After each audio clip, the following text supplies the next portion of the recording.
Neste momento, daremos início à apresentação da sexta parte do conteúdo a respeito de pesquisa de mercado, onde abordaremos nesse momento mensuração e escalonamentos. Quando discutimos a respeito dos objetivos de pesquisa e elencamos 3 como sendo os principais para estudo de mercado, que seriam as pesquisas exploratórias, descritivas e causais, nós também comentamos a respeito do tipo de instrumento de coleta de dados que pode vir a ser utilizado para atender cada um daqueles objetivos. As pesquisas exploratórias possuem uma abordagem mais qualitativa, onde se utilizam geralmente instrumentos que permitem uma discussão maior e geralmente as questões são abertas, ou seja, não há alternativas fixas de resposta, exatamente para permitir que o entrevistado comente a respeito de suas opiniões e suas percepções.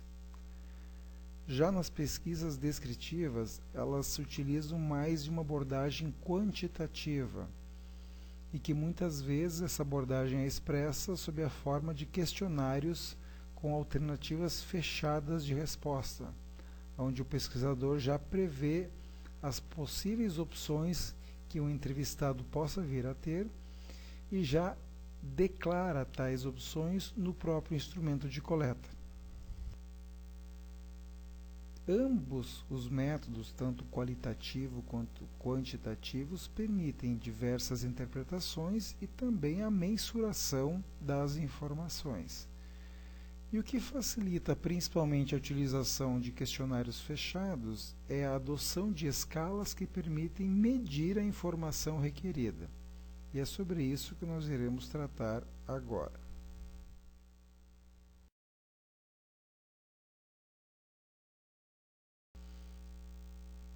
Antes de prosseguirmos a respeito da apresentação das escalas, eu vou trazer algumas questões que rotineiramente surgem em questionários e que demonstram que, de certa forma, as pesquisas muitas vezes apresentam problemas na formulação de suas questões.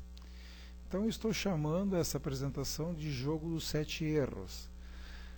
As perguntas que serão expostas a seguir não possuem relação entre si e servem mais para ilustrar as possíveis falhas em sua elaboração. Vejam essa primeira questão, que normalmente surge na maioria dos instrumentos de coleta, onde se solicita ao sujeito que indique sua faixa etária. Vocês devem perceber que há uma falha nas alternativas de resposta. Percebam, por exemplo, que 30 anos, se o indivíduo está nesta idade, ele vai ter mais de uma alternativa para assinalar. Ele poderá assinalar tanto na alternativa 2 quanto na alternativa 3.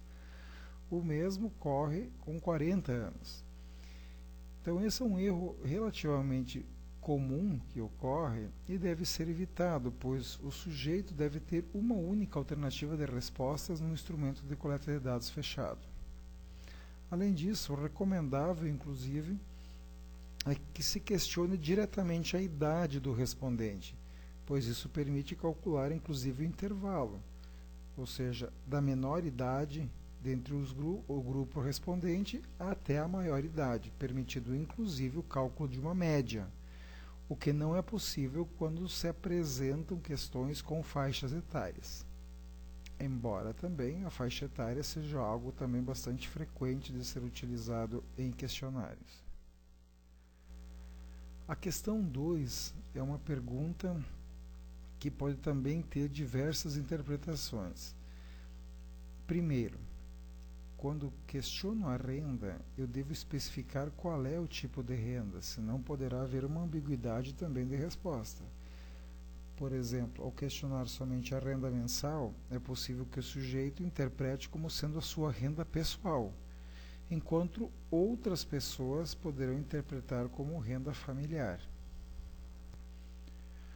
Outra dificuldade dessa questão é que muitas vezes o respondente não tem a total certeza de qual é a renda que deverá informar, pois ele não sabe exatamente qual é o conjunto de valores, de recursos que a família inteira recebe. Em vários questionários surgem também os intervalos, onde as pessoas podem questionar a respeito da quantidade de salários que uma família recebe.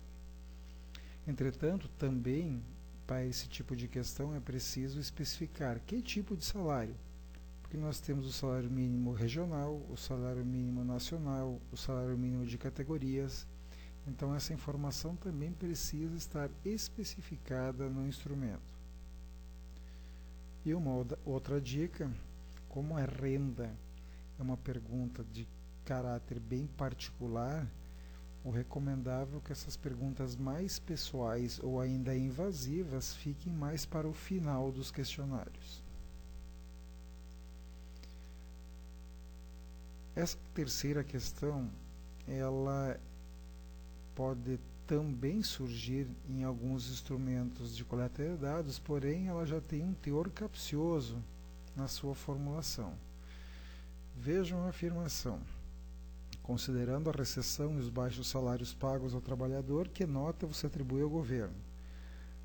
Essa é uma pergunta tendenciosa, porque ela já está inferindo um padrão de resposta. Quando ela fala em recessão e baixos salários, ela já está esperando, é claro, uma alternativa negativa de avaliação do sujeito que irá responder o instrumento.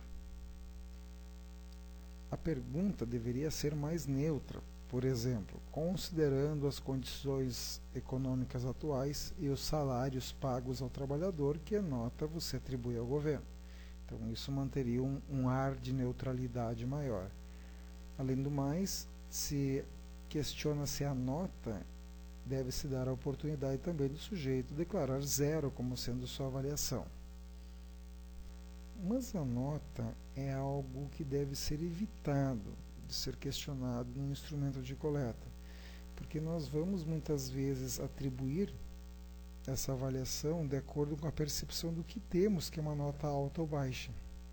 E geralmente, nós que somos avaliados por nota durante todo o ensino fundamental, ensino médio, ensino superior, talvez a gente comece a considerar uma nota ruim como sendo a nota 5, que era uma nota que, se nós tirávamos em nossos cursos, a gente avaliava como negativa. Portanto, quando a pessoa está atribuindo uma nota 7 ou 8, talvez ela não está informando que seja uma nota boa, e sim uma nota simplesmente razoável. É por isso que o ideal é que as escalas tenham um número menor de intervalos, por exemplo, entre 5 e 7, para que a avaliação seja o mais isenta possível. Essa outra questão possui alguns problemas, por assim dizer. Quem escolhe mais frequentemente os lugares para onde você viaja e os hotéis para onde você se hospeda? Vejam bem, assim como a questão 3, ela está buscando informações sobre duas variáveis distintas. Por exemplo, na questão 3, você perguntava salários baixos e recessão, que são duas variáveis diferentes. Assim como no caso, a questão 4, ela questiona lugares para onde você viaja e hotéis onde você se hospeda, que são alternativas relativamente distintas. O ideal é que se questione um elemento de cada vez, ou seja, deveríamos ter aqui uma pergunta sobre os lugares onde você viaja e outra questão sobre os hotéis onde se hospeda, porque as decisões podem partir de sujeitos diferentes.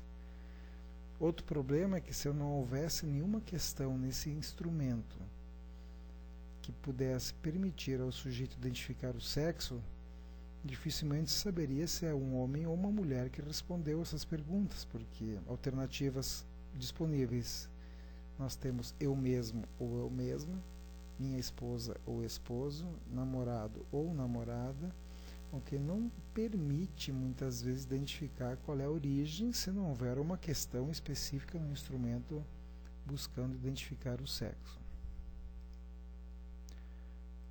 A questão 5, ela sofre de uma, digamos, distorção muitas vezes de interpretação do respondente. O respondente não pode levar ao seu juízo de valor determinadas grandezas de resposta num questionário. Por exemplo, com que frequência você costuma se hospedar em hotéis em suas viagens? Nós temos as alternativas: frequentemente, às vezes, raramente ou nunca. Vejam bem, qual é a diferença quantitativa entre às vezes e raramente? Perceberam? É muito difícil identificar. E mais, frequentemente é o quê? Bom, para algumas pessoas, eu viajo frequentemente, eu vou uma vez por ano tirar férias, então isso para mim é frequente. Quando talvez para outras pessoas, olha, eu raramente me hospedo em hotéis, no máximo 5 ou 6 vezes por ano.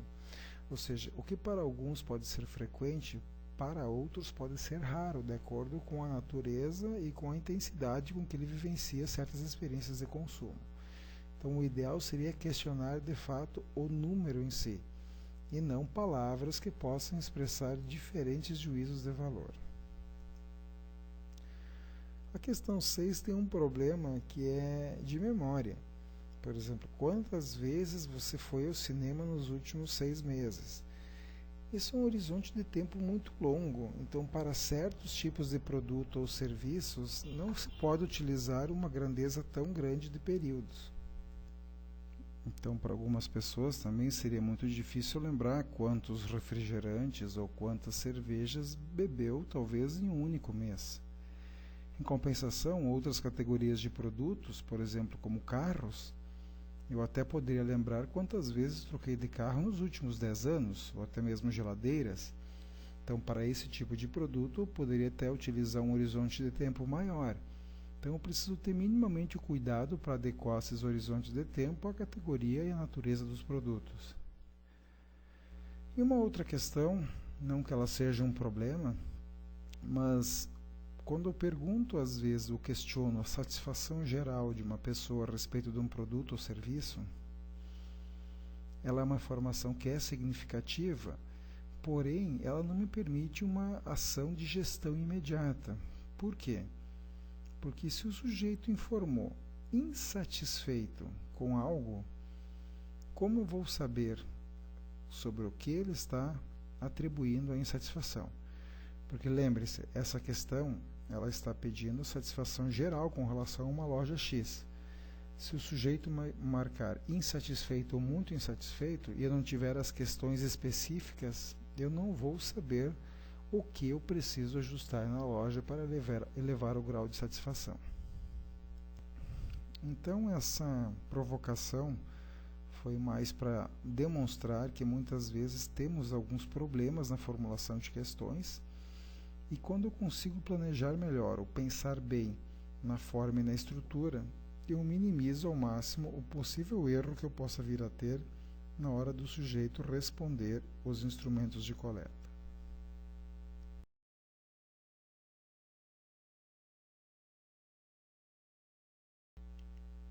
A partir de agora, vou iniciar a apresentação sobre os principais tipos de escalas utilizadas para medir as informações. Elas se classificam basicamente em nominais, ordinais, intervalares e classificação de itens, essas duas últimas num único grupo. As escalas nominais talvez sejam as mais comumente utilizadas e aparecem principalmente nos questionários naquela parte que caracteriza o respondente. Ou seja, ela serve para categorizar os sujeitos ou rotulá-los, por exemplo, classificando-os de uma forma socioeconômica. Essas questões, em geral, dão a possibilidade do pesquisador traçar o perfil da sua amostra, o perfil dos pesquisados. Então, aqui nós temos alguns exemplos, por exemplo, como o sexo do entrevistado, e se a pessoa conhece ou não uma determinada empresa ou produto. Essas escalas, inclusive, se chamam escalas dicotômicas, esses dois exemplos, pois eles somente permitem duas opções de resposta, ou feminino ou masculino, ou sim ou não. Assim como nós temos outras escalas nominais de alternativas múltiplas. Aqui eu trago também alguns outros exemplos, repetindo, é claro, esse relativo ao sexo. Essas questões foram retiradas do instrumento de coleta de dados que nós já aplicamos. O outro exemplo aqui seria a faixa etária, onde o sujeito deveria optar por uma delas. ou ainda estado civil, podendo ter ainda renda, escolaridade e outras variáveis passíveis de categorização dos sujeitos e identificação dos respondentes. Então são escalas muito utilizadas e geralmente ajudam os indivíduos a traçar as características de um determinado grupo de pessoas.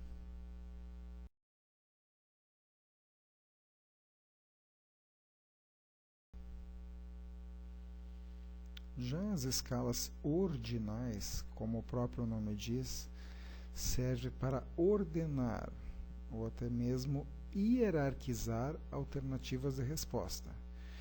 Pelo conceito, ela é uma escala de graduação onde nós vamos atribuir números específicos com o propósito de indicar até que ponto as pessoas têm ou os grupos têm determinada característica e em que intensidade. Então, é possível verificar se ele é mais ou menos importante que outro atributo relacionado. Então, ele permite com que nós ordenemos as alternativas de resposta. Neste exemplo aqui, nós temos um caso de uma avaliação de uma máquina de lavar pratos, onde temos aqui 4 atributos solicitando às pessoas que coloquem em ordem a importância desses 4 atributos. É claro que o importante numa escala ordinal é que se procure dar números diferentes para cada alternativa. Ou seja, nesse caso, digamos, a capacidade de lavar é o mais importante, recebe o número 1. Em segundo lugar, a facilidade da operação, número 2. Em terceiro lugar, o espaço que ocupa, número 3. E por último, a cor, número 4. Outro exemplo aqui é de um estudo que fizemos a respeito de alguns dos principais tipos de carne, onde também solicitamos às pessoas que hierarquizassem a sua preferência de acordo com os principais produtos encontrados nos supermercados e açougues de uma região. Então aqui vejam que há uma lista de alguns tipos de carne, onde as pessoas também iriam atribuir, conforme o enunciado, um valor distinto para cada um deles. Então, digamos que a carne preferida é o gado, receberia o número 1. Em segundo lugar seria o suíno, receberia o número 2. Em terceiro lugar, a ovelha, número 3. E assim sucessivamente. Então, este aqui também é um exemplo de uma escala ordinal, que também é bastante.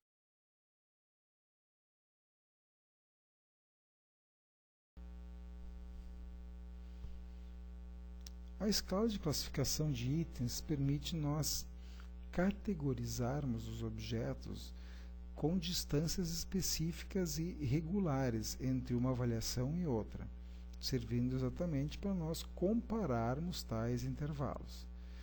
Então, a tendência é nós usarmos um contínuo de números e, a partir deste intervalo, verificar a grandeza de algum fenômeno ou a intensidade do mesmo. Nós vamos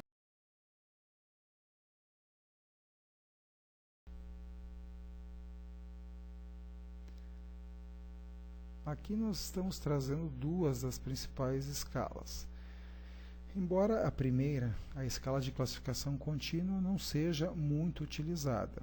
Nesse caso, se solicita aos respondentes que classifiquem determinados objetos ou grandezas, colocando uma marca, um X ou um traço em uma posição apropriada em uma linha contínua, que vai de um extremo ao outro de algum critério. Por exemplo, aqui nós temos uma pergunta: como você classifica a empresa X como supermercado? A escala recebe, num extremo, a expressão provavelmente o pior, e no outro extremo, o provavelmente o melhor. Então, ao avaliar esse supermercado comparativamente, possivelmente com outros, ele vai indicar, por exemplo, a intensidade de resposta. Nesse caso aqui, você percebe que está em torno de 27 ou 28.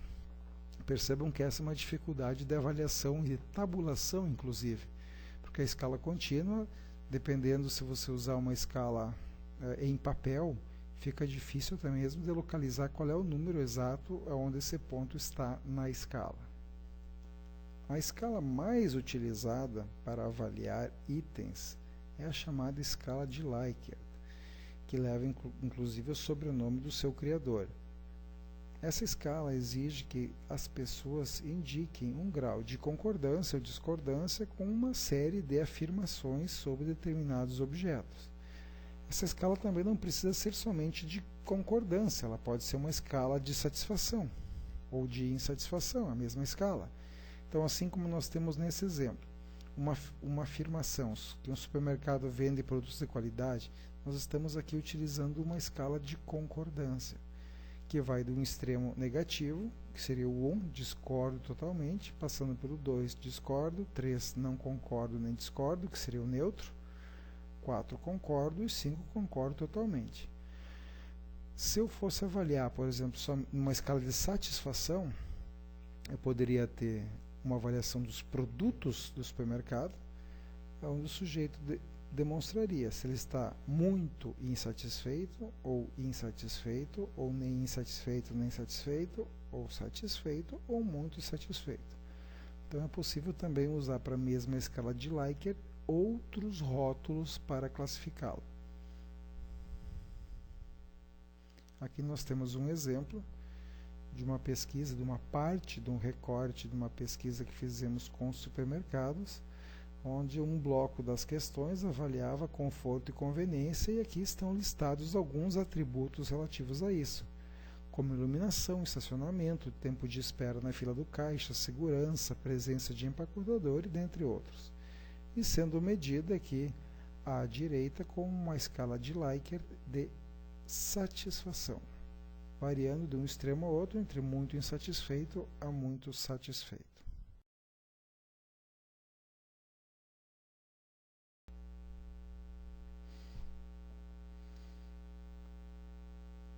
Aqui nós também temos mais duas escalas, sendo que dessas duas a mais utilizada é a escala de diferencial semântico. Essa é uma escala de classificação de 7 pontos, com pontos extremos associados a alguns rótulos que são antagônicos ou ainda bipolares. Então aqui nós temos uma afirmação, por exemplo, sobre um supermercado. Os extremos da escala seriam, o supermercado ele vai de não confiável a confiável, de moderno a antiquado, de frio a caloroso. E aqui nós temos uma escala de 7 pontos, ou seja, o sujeito vai assinalar a alternativa que mais se aproxima do rótulo que ele julga adequado.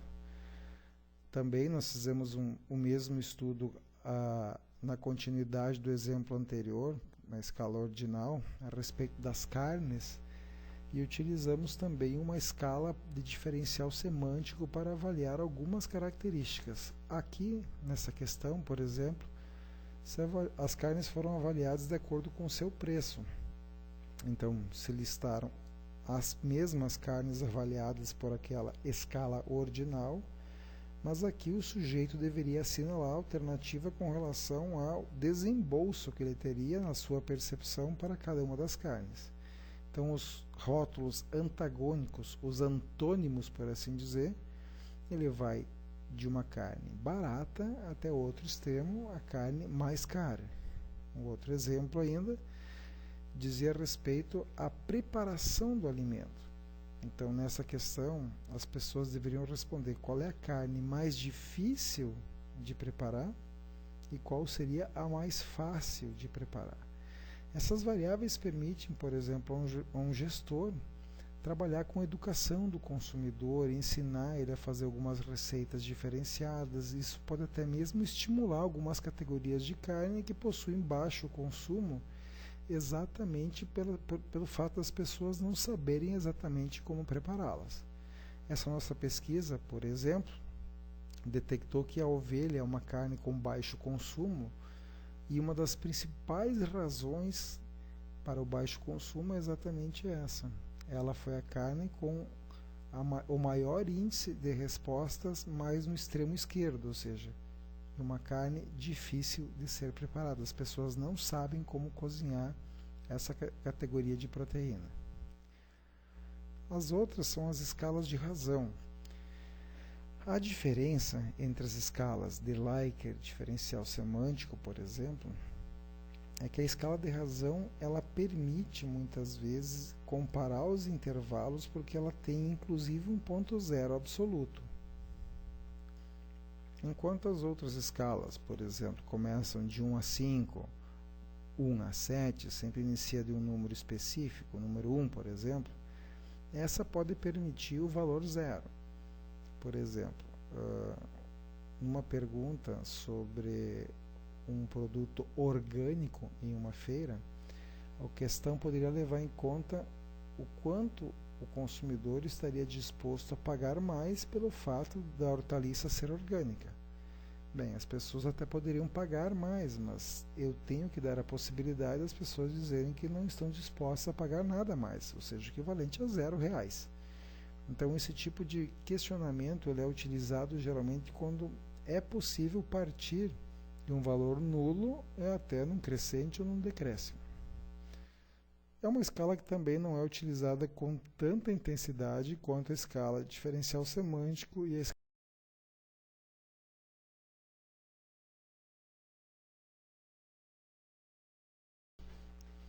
Bem, nós apresentamos aqui as principais escalas que podem ser utilizadas para elaborar um questionário. Vocês viram que algumas dessas categorias são a escala nominal, geralmente utilizada para a parte de caracterização da amostra ou ainda traçar o perfil de consumo de um respondente. Nós temos as escalas ordinais, que são aquelas que servem para hierarquizar, colocar na ordem de importância determinados atributos, e existem as escalas de classificação de itens.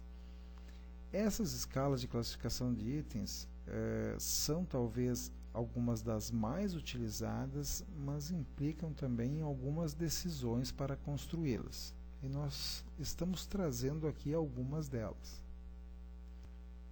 A primeira seria qual é o número de categorias que uma escala vai ter.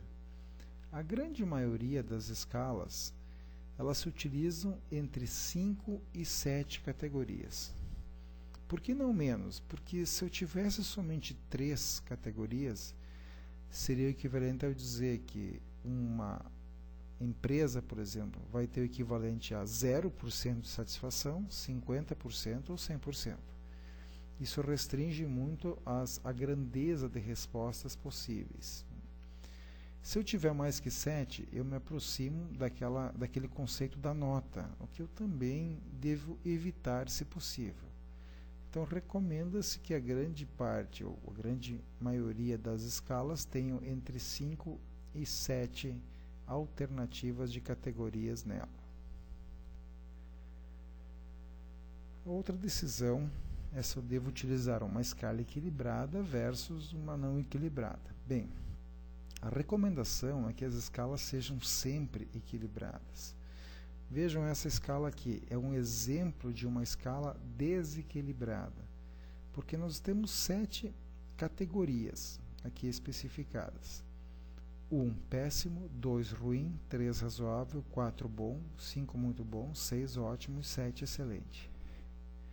Percebam que nessa escala eu tenho um ponto neutro, que é o 3, e eu tenho 2 alternativas negativas, 1 e 2, e 4 alternativas positivas, 4, 5, 6 e 7. Então essa escala também pode ser relativamente tendenciosa, pois as pessoas têm o dobro de alternativas favoráveis para preencher do que as negativas. Então não se recomenda que sejam apresentadas dessa maneira, e sim que se tenha um equilíbrio da escala. A outra decisão é quanto ao número par ou ímpar de categorias. Como eu lhes disse há pouco, a maioria das escalas possui entre 5 e 7 itens. As escalas com alternativa ímpar, elas geralmente podem ter o mesmo número de variáveis positivas e o mesmo número de variáveis negativas. Porém, sempre é um valor central. Isso faz com que, muitas vezes, a pessoa que esteja em dúvidas quanto à sua resposta, ela assinale a alternativa do meio. Não que ela esteja achando razoável, mas ela não quer se comprometer com nenhum dos lados. Alguns questionários fazem questão que o respondente se decida em qual lado do muro, por assim dizer, ele está. E aqui nós temos um exemplo de uma escala com um número par de categorias, onde obriga o respondente a se definir se ele está insatisfeito ou satisfeito. Veja, também aqui é uma pesquisa feita avaliando a satisfação, no caso com supermercados, onde nós temos aqui uma escala de 6 pontos, onde o 1 é muito insatisfeito, 2 insatisfeito, 3 pouco insatisfeito, 4 pouco satisfeito, 5 satisfeito e 6 muito satisfeito. Neste caso, o respondente precisa se decidir se ele está de fato entre os itens 1 e 3, o que gera uma insatisfação, ou 4 a 6, o que é satisfação. Isso permite muitas vezes com que se some as alternativas de resposta até para verificar de fato a grandeza e a intensidade de cada uma dessas percepções, de cada uma dessas atitudes que ele está medindo. Outra decisão é se usar de escolha forçada versus não forçada. A maioria das escalas são não forçadas, embora isso varie muito de acordo com os objetivos da pesquisa. Por exemplo, a escala poderia ser não forçada, ou seja, o respondente não é obrigado a assinalar, se a variável muitas vezes sequer seja do conhecimento do respondente. Por exemplo, ao avaliar o supermercado, do exemplo há pouco, digamos que uma questão é para avaliar o banheiro do supermercado. Mas talvez o cliente jamais frequentou o banheiro do supermercado, então não há como ele fazer uma avaliação com relação à sua satisfação. Então, nesse caso, ele não precisaria assinalar. Agora, talvez uma das alternativas ou um dos objetivos da pesquisa poderia ser fazer uma análise comparada entre o grau de satisfação do homem e da mulher com relação às variáveis do supermercado. Neste caso, a escala nominal sexo deveria ser uma escolha forçada. Por quê? Porque se o sujeito não assinalar ou masculino ou feminino, não vai permitir fazer exatamente uma análise cruzada, que seria um dos objetivos da pesquisa. Portanto, algumas escolhas sim podem ser consideradas forçadas, e outras podem ser mais flexíveis, onde não é obrigatória a escolha da alternativa. Outra decisão é o cuidado na natureza e no grau da descrição verbal. Ou seja, é importante que você avalie um construto e esta avaliação ela seja um contínuo. Por exemplo, essa é uma escala que tem problemas na formulação, porque ela começa com discordo totalmente, discordo, e ela já muda o estilo, vai para razoável, depois bom e depois termina em muito satisfeito. Ou seja, nós estamos usando grandezas diferentes para avaliar essa escala, o que não é recomendável. Então, se ele começa com discordo totalmente, ele teria que terminar com concordo totalmente. Se ele tem um extremo muito satisfeito, o outro extremo deveria ser muito insatisfeito. E as variáveis intermediárias também reforçar esse mesmo construto. E a última decisão seria quanto à forma física da escala. A maioria dos questionários se utiliza com uma espécie de tabela, onde a pessoa assinala, por exemplo, nas escalas do tipo Likert, qual é o grau de intensidade com relação a um aspecto a ser avaliado, como, por exemplo, a satisfação. Mas digamos que a pesquisa está sendo aplicada com crianças. Essa criança talvez tenha dificuldades em entender uma escala de 5 pontos, ou de 6 pontos, ou de 3 pontos, porque para ela talvez o significado de satisfação não esteja na palavra, e sim em alguma emoção específica. Então, por exemplo, para se aplicar às vezes para uma criança, a escala, ao invés de ser uma tabela, poderia ter símbolos pictórios, como por exemplo personagens de desenho animado, fazendo caras de sorriso, caras neutras e caras de tristeza. De certa forma, isso poderia refletir a sensação da criança com relação a determinado estímulo, o que facilitaria, no caso, as respostas nesse sentido.